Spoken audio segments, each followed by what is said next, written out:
Hello, my dear curious gang. Today I have an enthralling tale to share with you the curious case of the only person to climb Mount Kailash and his legendary competition with a magician as they undertook an extraordinary race to reach the sacred summit of Mount Kailash. So fasten your seatbelts and join us on this exciting adventure. Mount Kailash is a sacred mountain located in the remote western part of Tibet. It holds immense spiritual significance for multiple religions. In Hinduism, Mount Kailash is believed to be the abode of Lord Shiva, one of the major deities. For Buddhists, Mount Kailash is associated with the legendary Mount Meru, which is considered the center of the universe. It is believed to be the dwelling place of the Buddhist deity Chakrasamvara. According to Jain tradition, Rishabdev, the first Tirthankar, achieved enlightenment on the mountain. The ancient pre-Buddhist religion of Tibet, also known as Bon, that also considers Mount Kailash as a sacred site. Despite its spiritual importance and breathtaking natural beauty, Mount Kailash remains unconquered in terms of climbing. Please note there have been regular climbers to the summit of Mount Everest, which stands at 8848 meters compared to 6638 meters of Kailash. This is primarily due to the religious significance and the deep respect and reverence held for the mountain by local communities and the pilgrims. Currently located in China, a country which is officially atheist, the officials have banned any attempts to climb the mountain out of respect for the beliefs of multiple religions in the region. Yet, there had been attempts in the past by adventure lovers to scale this mountain. The most famous and scary case is of some Siberian mountaineers. When they tried to summit Kailash Parbat, after reaching a certain place, they had suddenly aged by few decades. Their nails and hairs grew rapidly, and hence, afraid, they had to return home. Strangely, just a year later, the mountaineers who were a young bunch just a year ago died of old age. It is said that the air around Kailash Parbat accelerates aging. Now, how true is this account is still questionable, but surely the story is found in many official records. Similarly, there were many accomplished mountaineers who attempted to scale Mount Kailash.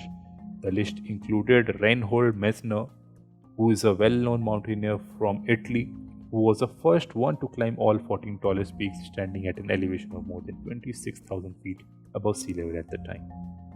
But all of them either abandoned the mission even before it began or ended up dead. All at once. Let's talk about the only person who has successfully climbed Mount Kailash in recorded history. A 11th century Tibetan monk clad in white cotton robes with the name Jetson Milarepa. But Milarepa was not always a saint. In fact, he was trained in black magic and had killed over 36 people by the time he turned 15. Just like any other villain from my favorite anime Naruto, where every anti-hero has their reasons to turn evil, Milarepa too had his reasons. He was born in a wealthy family of Tibet, but early in his childhood, his father passed away due to illness, leaving the widow mother and young Milarepa under the custody of relatives. But relatives were not good to these two and kept all the wealth to themselves and outcasted them from the house. As a revenge, the mother pushed Milarepa to learn black magic and destroy the relatives. Shortly, Milarepa, at a very young age, became a master of dark magic. Not this master of dark magic editor.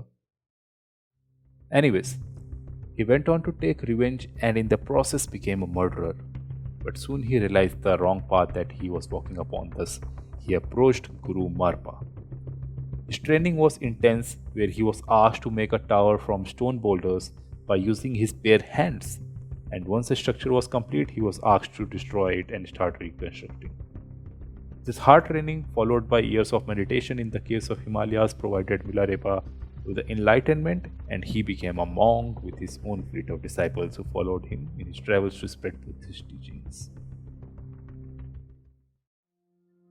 Finally, we are here for the big pie of today's video, the epic battle between two superior magical beings. On one side, we have Milarepa, a calm Buddhist monk clad in white cotton robes, and on the other side, we have Bonpo, who is just like Milarepa, equipped in magic and also a teacher of ancient Tibetan religion, Bon.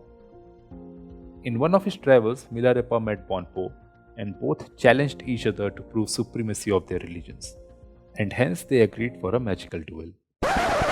Editor, not the Battle of Harry Potter in Volume 1. Yeah, they competed for 2 days, but to no effect, and hence the final round was decided that the winner will be the one who climbs Mount Kailash first. Bonpo started and he enchanted a magical drum, sat in it to start up rolling the slopes of mountain, while Milarepa sat down on the foothill, meditating calmly. Within a few hours, Bonpa was almost about to arrive at the summit, but Milarepa was still sitting down and meditating.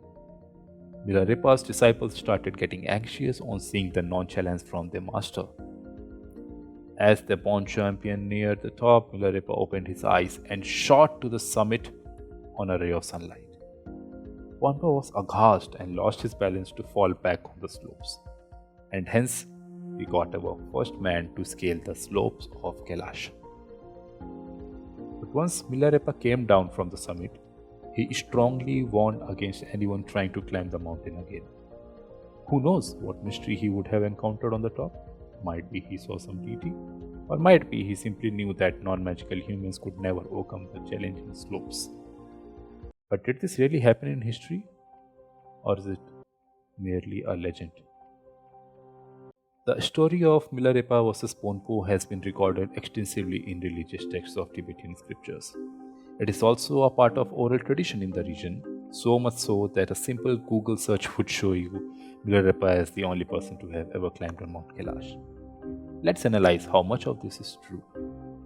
To be honest, it is not uncommon in religious texts to come across highly allegorized and exaggerated symbolisms for the main character. Now put Milarepa in this context, a very prominent Buddhist monk of 11th century who was also a renowned poet and singer. Most of his songs were about Buddhist teachings and a vivid scenery of Himalayan hills. But note that in none of his published 100,000 songs, there is a mention of his experiences from the race. He only describes that Mount Kailash is the navel of the world, which comes directly from the Buddhist beliefs, but he never mentions what the top of summit looks like in any of his massive recorded texts. Furthermore, none of his disciples who witnessed the race ever mention the epic battle in any of their recorded texts. For sure, Buddhism and Bon were two rival religions in the region in the 11th century, so it might have happened that Milarepa would have met many leaders from Bon faith, but the story of race to mountain top looks clearly like an urban legend, where our hero is calm and composed, but the anti-hero is impulsive and almost victorious. The last-minute surprising climax is a signature of many similar tales in religious texts, where the main character overcomes challenges by magic. Regardless of whether it is a fact or a fiction, the epic battle of two magical maestros, editor, not Saruman and Gandalf. The battle of Milarepa and Bonpo is surely captivating. And there you have it, the curious case of the only human being who probably scaled the Mount Kailash, but we can never be sure of. As a final request, please consider liking this video as I bring similar stories and try to separate fact from fiction for you. Thanks for watching and keep being curious.